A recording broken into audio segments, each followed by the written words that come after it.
Alright, what's good YouTube, it's Jojo ASMR here, and welcome back to another video on the channel.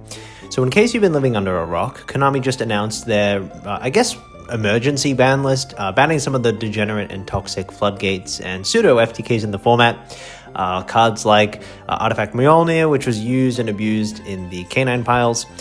Some of the barrier statues, which is nice. D-Barrier, which is huge. Ouroboros, which really curbs the Ritual Onomat. The Heraldic Ritual deck. Overall, really solid hits.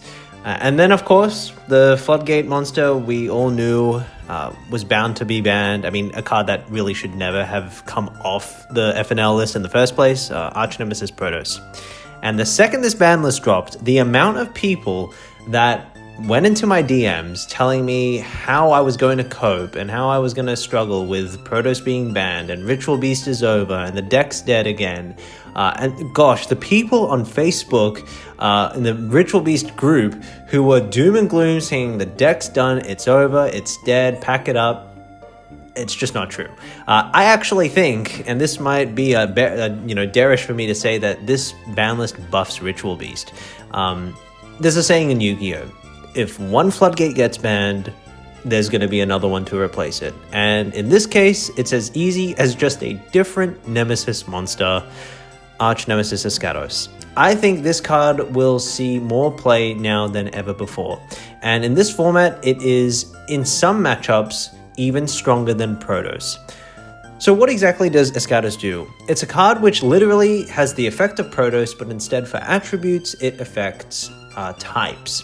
And this is a card which has seen competitive play, but not as much as Protos, and the reason for that is simply that there are far more types in Yu-Gi-Oh! Than there are attributes, right?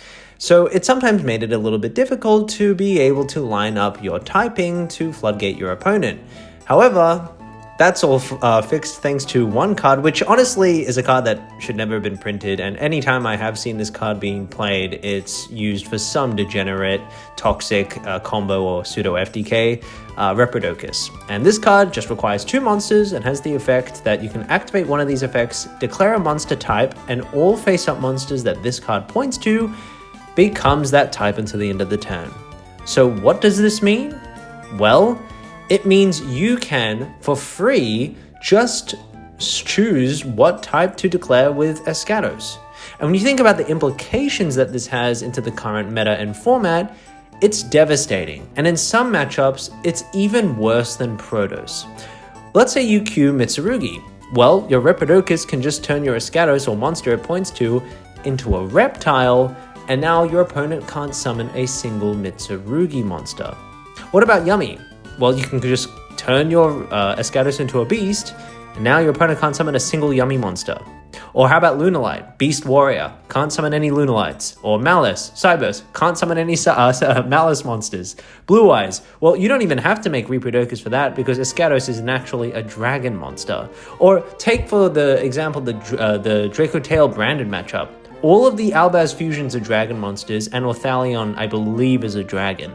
So that just goes to show how, in some cases, Eschatos is even stronger than Protos. Or a matchup like Sky Striker, where you didn't really know what to call with Protos into Sky Striker because they could either summon Kagari or Zero, but now you can just call Machine, and now your opponent can't summon any Striker links. So this card, in some matchups, is even stronger than Protos.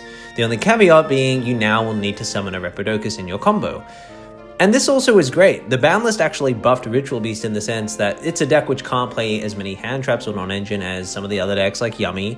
And so when you would verse some of these pseudo FTK decks like the Mjolnir Turbo decks, like the Ouroboros Turbo decks, like the Heraldic Ritual Protos Core whatever, that's not going to happen to you anymore. There aren't that many decks in the format that can utilize Eschatos and have the extra bodies to make a free Reprodocus as easy as Ritual Beast can, whilst also just making a full Ritual Beast board on top of that to back it up. The only matchup where Eschatos doesn't seem to be great is into Vanquish Soul, which at best is a rogue deck, and you can still just call Warrior to stop them off from Raisin and Izuna. So with that being said, I think Ritual Beast is perfectly placed, and that the banning of Protos does next to nothing, as you will perfectly see in the combos I'm about to show you. These are just 8 combos I just made on the spot, and you'll see instantly how Eschatos is in just to the same capacity as broken and toxic as Protos is, if not in some cases even more detrimental. So why don't I just show you and you can see for yourself. This is a 1-card Cannahawk combo, which funnily enough, the end board with Eschatos is stronger than before with Protos. I'm not going to explain what all of these combos are. If you want to know, these are just basic Ritual Beast plays. I will, though, talk about the moment it goes to the Nemesis part. But if you want to learn how I'm doing all these combos, there are tutorials all over YouTube you can look at. So yeah. So here we're just like looping our ulti Cannahawk, getting our searches, summoning all our tamers and our beasts, getting to the point where we get to Elder. Here we're going to add back our Cannahawk. We're going to banish Winder here. And we're going to keep the Apelio on the board, linking up the Nochi Drago. So that we can have our level 4 access here to go into our Banshee. Banshee's going to grab Flag, and Flag is going to grab our Eschatos in this case. By the way, I have seen people talking about Colossus. You can play it, it's fine, but it has 2 big drawbacks that Eschatos does not have. Number 1 being it loses to board breakers, and number 2 being that it doesn't really help you push into a board going second, whereas Eschatos has the chance to just outright like turn skip your opponent back. You know what I mean? So here we're going to get Eschatos here. And now at this point, we're going to link into an SP Little Knight. Just put it in this zone probably.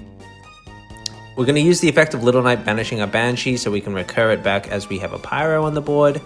And now we can turn our 2 monsters into Reprodocus, and it's going to point to Raritari. So here we'll summon Eschatos by banishing 3 types and use the effect of Reprodocus pointing to our Raritari to turn it into any type we want.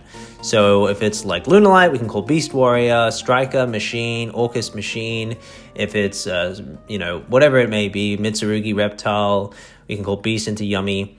So we're now going to use the effect of Eschatos as we control a, let's say, we're versing Yummy, right? So this is a Beast, we're going to call Beast. Now, you might be thinking, oh no, our Raritari is going to die. What's the point of that? That doesn't seem very good. But it's almost like Ritual Beast, man, was like built to play these degenerate floodgates because we can just banish Lara from our graveyard to protect Raritari from being destroyed by card effects. And so this is our end board. Our opponent can't summon a single Yummy monster. There's a quick effect banish, they contribute for cost, an SP and a Eschatos, and we have a Steeds with follow-up in the graveyard to make Nochi next turn. So this is what I mean when I'm saying there's no need to panic. Ritual Beast is just perfectly fine without Protos. Let me show you another combo. This is just using a 1-card Rampengu combo. This is the exact same combo I literally did when I had Protos. So this is just a 1-card Rampengu combo. We're going to Foolish Burial Lara, make Nochi, summon Cannahawk, banish a Tamer, tag out the Nochi, loop Cannahawk for a rotation here, and search a second Cannahawk. Load Apelio in our graveyard, make Falco, banish the Apelio, normal the Cannahawk, banish Winder, tag this out, summon 2 4s. You want to keep the Apelio on the board as it is a Pyro, which is so stupid. Recur our resource, summon Flag, get Eschatos here, and now we're going to go ahead and summon our Reprodocus. We're going to banish 3 different types from our graveyard, so in this case I went Pyro, Psychic, and you can usually use one of the Ritual Beast, Spiritual Beast monsters. So we're going to banish the Rampengu, I guess. Use Banshee, summon itself back, Reprodocus, turn this into, let's say we're versing Mitsu, turn this into a Reptile. So now we can FTK the Reptiles, so our opponent can't summon any Mitsus. Link it off as it's served its purpose. Make a Link 4, add back Winder, normal summon it, make Cannahawk, search Steeds, and like, this is perfectly fine. For 1-card combo, our opponent can't play the game next turn, and you have follow-up plus Cannahawk and tag out and Lara in the graveyard. So, yep, I mean, I'll just keep going through some of these combos. I mean, I'm sure some of you guys who might be newer Ritual Beast players will want to memorize this, so just so for your sake. This combo is using, I think, Lara plus Apelio. Like, even the obscure combos, the ones that are a little bit more difficult, it's the exact same thing. Like, it's just as easy. Summon Apelio with the additional normal summon effect of Lara, banish it with Apelio's effect, summon Lara, make Cannahawk, search Cannahawk, make Nochi, tag out Cannahawk, search Elder, and use our extra normal summon and our normal summon. Banish Pengu, loop Cannahawk, and like, these are just like normal combos, right? But you'll see that even without Protos, it's just as much of an FTK. It's just the only thing is you got to make Reprodocus. And so it doesn't really change much. So the people that are saying Ritual Beast is over, like, it's totally fine. Search Eschatos here, and every time you'll see a common play is I link the Kimon Falcos and the Banshee into Reprodocus. And then I'll summon my Eschatos by banishing 3, summon back the Banshee. Turn this into whatever we want. FTK that type. Make the link for, add back Lara, normal summon it, summon back Kimon Falcos. Make Anima, make SP. By the way, I'll fix this in a sec, but I was meant to banish Spiritual Beast Cannahawk instead of Ulti Cannahawk, so our Kimon Falcos on our opponent's turn can tag out. But like, look at this end board. I mean, it's just, they can't play the game, they can't summon any like yummy monsters, for example, and like they can't target anything. We have a pop, we have a non-target, they can't target anything. Quick effect banish, quick effect tag out, follow up in the graveyard. I mean, what more can you want? So yeah, like you really start to think about the implications that Eschatos has into pretty much all matchups. Like Eschatos is better than Protos into detail. It's like really strong into Blue Eyes. It's good into Lunalight. It's good into DDD. They can't summon any Fiend monsters. Like it's like the Protos hit did nothing. So these combos here is, this is Elder plus Cannahawk. And again, I'm just going to let this play out. You can just, if you want, you can slow this down and learn these combos for yourself. But yeah, they should have just banned Flame Banshee, to be honest, as that is the card which accesses all of these degenerate floodgates. But for whatever reason, they decided not to do that. Again, I'm doing the Reprodocus play here, get back the Banshee, FTK, whatever type I want. Yeah, they really should have just banned Banshee, because Protos or Eschatos would not be played. So this is just like normal plays. Yeah. Definitely don't need Protos, no problem, as I say. So this is the end board. Omni Negate, this can tag out into Link 4. They can't summon any, I don't know, like Malice monsters, for example. Yeah, it's a bit ridiculous. It's a bit ridiculous. And like I said, in a lot of instances, like, it's even stronger, the end boards, without Protos. This is Spiritual Beast Tamer Lara plus Rampengu. We're going to make Nochi, summon a random Tamer, loop, summon 2 SPTLs, search Elder, and we're going to normal, banish Winder, loop Ulti Cannahawk, search Old Lara, Foolish Apelio. We're going to make Kimon Falco, banishing the Winder probably here, bring back the Apelio. Loop Ulti Cannahawk. I don't play Petalfin, so there's nothing good for me to banish off this. And exact same as last time. You just get to flag, get to Eschatos, make Reprodocus with these two usually. Just be careful, I guess, of the zones. And yeah, as you can see, it's pretty crazy. And God forbid you play against a deck that plays Dragon monsters, because then they can't. Like, you don't even have to make Reprodocus. You just get to make, like, a free Link 2 or anything you want. I showed one option where you can end on Ulti Cannahawk, or one option where you end on Ulti Apelio.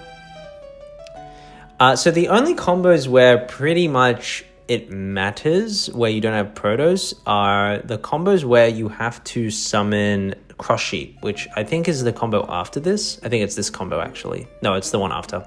So this is the anti-Nibiru combo with Elder Cannahawk. You can perfectly do it without Protos. Summon Ulti Cannahawk, search Old Lara, in this case because we're playing around Nib. Banish Steeds, make Link 2, bring back, make Ulti Apelio, summon Rampengu, Foolish Apelio, make Nochi, tag this out, and tag this out. Make Banshee, search Flag. This is the exact same as the Protos version. Grab Eschatos. Now, something I will say is ever since summoning or playing Eschatos, I do notice sometimes my graveyard's clogged up with a lot of Pyros and I'm missing a type. So I think Anima is mandatory, or Linkaribo, whatever you decide. I just think Anima is better for going second, to be honest with you. So here we'll summon Reprodocus, summon back our Banshee, FTK, whatever matchup we want. Go ahead and summon our Ravatari, and that's literally the exact same end board as the Protos version. Here is now when not having Protos kind of matters, I suppose, and it's these combos where you have to summon Cross Sheep. And the reason why Cross Sheep matters is because you have to summon Eschatos to the right to the middle or left or rightmost centers, and Reprodocus points downwards, right? So this means your Repro can't point to Eschatos as it will be in the middle left center, but that's fine. So this is the like anti-nib combo with SBTL plus Kana or SBTL plus Rampengu. These are combos I've put on the channel before. I have like a how to beat Nibiru guide, so that'll be somewhere on the channel if you really want to look for it. So I search a second Cannahawk here, Foolish Apelio, make Kimon, banish, normal, banish Winder, tag this out, keep the Apelio on the board here for the Pyro, summon Flag, and so I'll show you like 2 different variations what would happen. So what we used to do, but with Protos, would be summon Cross Sheep and then summon Eschatos, but you'll immediately see how if I have Reprodocus now, it won't be able to point to this, which is an issue, right? So if you want to keep the Eschatos on the board, you can forego making ulti Cannahawk and getting Steeds, and just do something like this, for example, where you add something back, normal it, then make the Repro and FTK it. I don't think that's as good. I'd rather just like Floodgate with the Eschatos and just link it off because it served its purpose. And if I can't kill them on turn 3, then like I've probably misplayed at some point. So instead of making Cross Sheep, I'll just go straight into Reprodocus, summon the Eschatos by banishing the Banshee and my 2 other types, FTK that matchup, and then go into my Link 4, normal summon Winder, make Cannahawk, search Steeds. So in the old versions with Protos, there would also be a Protos here, but that's, I guess, one downside of playing Eschatos over Protos, right? And I believe this is like another example. This might be the Rampengu version. Let's just quickly see. So basically TLDR, no Protos, no problem. You don't need it. The deck is perfectly playable, if not debatably better than it was before, as a lot of other decks can't do this as easily and make a full board. Most decks, when they try to Reprodocus plus like Eschatos, they don't have like the bodies to be able to also then just make like a normal board, right? But Ritual Beast, you have so many bodies that you can just also just have a full board, right? So yeah, TLDR, like I said, no Protos, no problem. You don't need it. Eschatos is just as good, if not in many cases better. In this case, oh, by the way, I have to make Anima to have enough types in my graveyard. So play Anima, please. It's better than Linkuriboh too. And yeah, so there you go. Hope you guys found this video informative, educational. Feel free to like replay and watch these on like 0.25 speed if you need to know the combos. But very excited. I think this ban list was really great for Ritual Beast in so many ways. Like I said, you don't need Protos. Thanks so much for watching, and I'll see you guys next time. Bye.